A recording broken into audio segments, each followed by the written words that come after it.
Happy Navratri सभी को। तो आइए आज हम लोग जानते हैं कि नवमी तिथि कब है और हमें कलश विसर्जन कब करना है एवं खोइछा हमें कब भरना है, और जो कलश के अंदर जो पैसा सुपारी है, ज्वारे का हमें क्या करना है, नारियल का हमें क्या करना है। तो आज हम लोग इसी विषय पर बात करते हैं। तो please welcome back to my channel. मैं सुजाता जौहरी आप लोगों का अपने यूट्यूब चैनल पर स्वागत करती हूं। तो जो लोग मेरे चैनल में नए होंगे मेरे चैनल को लाइक कर लीजिएगा, सब्सक्राइब कर लीजिएगा और बेल आइकन बटन को प्रेस कर लीजिएगा ताकि मेरा नोटिफिकेशन आप लोगों तक सबसे पहले पहुंच सके। तो आप लोग वीडियो को पूरा देखिएगा, स्किप मत करिएगा, तभी आप समझने पाएंगे कि हमें क्या करना है। तो देखिए आज अष्टमी है, अष्टमी के दिन हमें नारियल का भोग लगाना था। तो अष्टमी की पूजा सुबह हो गई। तो बहुत से लोग जैसे अष्टमी को ही खोइछा भर लेते हैं, और आप यदि अष्टमी को नहीं भरने पाई हैं तो आप नवमी के दिन ही खोइछा भर सकती हैं, सुबह के टाइम में हवन होने से पहले। और बहुत से लोग जैसे कि जब विसर्जन होने के लिए जब माता रानी जाने लगती हैं तो भरते हैं। जो लोग मंदिर में भरते हैं, जैसे जहाँ दुर्गा जी रखाती हैं वहाँ जो भरते हैं, वो लोग 8वीं 9वीं 10वीं किसी दिन भी भर लेते हैं। और घर में यदि आपको भरना है तो आप अष्टमी 9वीं दोनों में से किसी दिन भर सकती हैं, क्योंकि 9वीं को कलश विसर्जन होने के बाद से चौकी को, कलश को, सबको हिला दिया जाता है। इसलिए हमें घर में 9वीं या अष्टमी को ही खोइछा भरना चाहिए।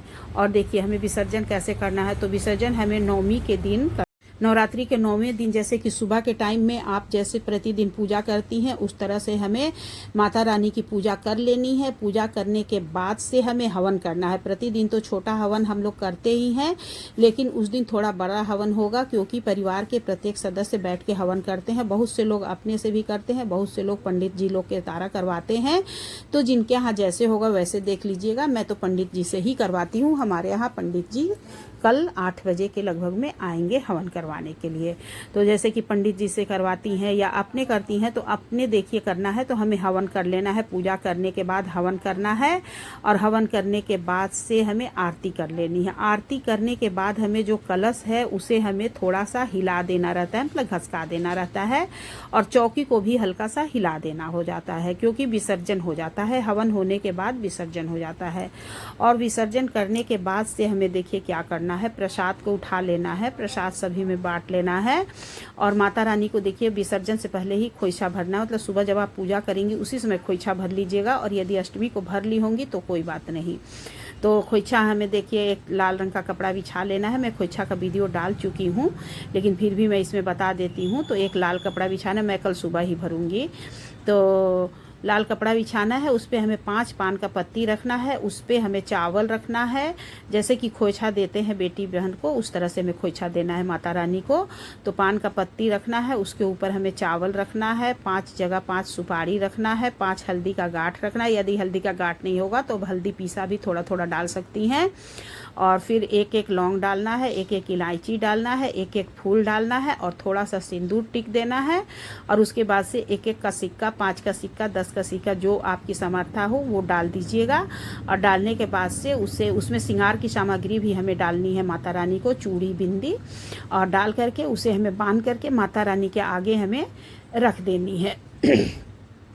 तो जो खोइछा देंगी वो क्या करना है, तो जो खोइछा देंगी उसे आप किसी ब्राह्मण को भी दे सकती हैं या फिर अपने घर में भी रख सकती हैं। उसके बाद से देखिए हमें कलश हटाना है। तो कलश हमें तो पहले जब पूजा होने के बाद हमें हिला देना है। उसके बाद से हमें क्या करना है कि कलश का जल हमें आम के पल्लों से पूरे घर में छिड़क देना है, अपने ऊपर भी छिड़क लेना है। और उसके बाद से उसके ऊपर का जो नारियल है उसे हम लोगों को, चुनरी आप उतार करके रख सकती हैं, या नारियल चुनरी बंधा हुआ ही आप किसी पंडित को दे दीजिए, या तो आप जाके नदी में विसर्जित कर दीजिए। इसे तोड़ करके खाना नहीं चाहिए। और जो ज्वारे है उसे घर के सभी लोग, पंडित जी आते हैं तो वो सबके कान पे थोड़ा सा रखते हैं, डालते हैं। और थोड़ा सा आप अपने मंदिर में रख लीजिएगा, थोड़ा सा तिजोरी में रख लीजिएगा। बच्चे यदि पढ़ने वाले हैं तो उनके पुस्तक में थोड़ा सा डाल दीजिएगा। और जो बाकी ज्वारे बच जाए वो आप अपने किसी गमले उमले में डाल दीजिएगा। इस तरह से हमें ज्वारे का उपयोग करना चाहिए। उसके अंदर जो पैसा सुपारी है तो हमें पैसा सुपारी निकाल करके और पंडित जी को दे देना है। जो सीधा हम लोग पंडित जी को देते हैं तो उसी में हम लोग उसके ऊपर का चावल दे देते हैं। और यदि चावल खराब हो जाता है पानी की वजह से तो उसे कौवा चिड़ै को खाने के लिए छत पे डाल देना चाहिए। और उसके बाद से हमें पंडित जी को सीधा निकाल करके भी देना चाहिए। आपके यहाँ पंडित जी आए या ना आए, लेकिन यदि आप नवरात्रि में कलश रखी हैं, व्रत की हैं, तो हमें उस दिन, उसके दूसरे दिन हमें सीधा पंडित जी के लिए ज़रूर से निकालना चाहिए। तो हमें पंडित जी को सीधा दे देना चाहिए। उसके बाद से हमारी जब दीपक बुझ जाए तो सब फूल पत्ती हटा करके उस दिन हमें माता की फ़ोटो मूर्ति को उसी तरह से छोड़ देना है। और दूसरे दिन सुबह जब दशमी के दिन जब आप पूजा करने जाएंगी, तब आप माता रानी को अपने जगह पे बैठा दीजिएगा, गणेश जी को अपने जगह पे, सभी को अपने अपने स्थान पे दे दीजिएगा।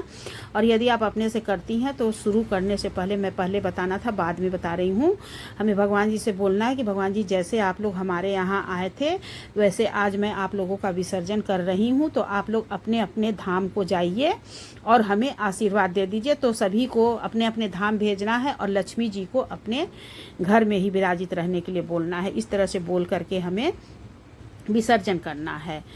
तो दोस्तों, यदि आप लोगों को मेरा वीडियो ज़रा सा भी अच्छा लगा होगा तो मेरे वीडियो को लाइक एवं कमेंट कर दीजिएगा। और यदि कहीं गलती होगा तो आप लोग कमेंट में हमसे बोल सकते हैं कि मैडम आपका यहाँ गलत है, या जो कुछ भी बोलना हो आप वो कमेंट में हमें बोल सकते हैं। तो इस तरह से देखिए, नवरात्रि की हमें 9 दिन की कलश रखनी चाहिए और कलश का इस तरह से हमें विसर्जन करना चाहिए, हवन करना चाहिए। उसके बाद से हमें पारण करना चाहिए। तो जो लोग 9 दिन का व्रत है वो दशमी में पारण करेंगे, और जो लोग अष्टमी का व्रत है वो लोग नवमी को पारण करेंगे। तो इस तरह से हमें नवरात्रि का व्रत करना चाहिए और विसर्जन करना चाहिए एवं खोइछा भरना चाहिए माता को। और श्रृंगार से, और जो देखिए एकम को जो श्रृंगार सामग्री माता रानी को चढ़ा है वो आप अपने यूज में ही ले लीजिएगा, और जो दक्षिणा है वो आप दक्षिणा पंडित जी को दे दीजिएगा।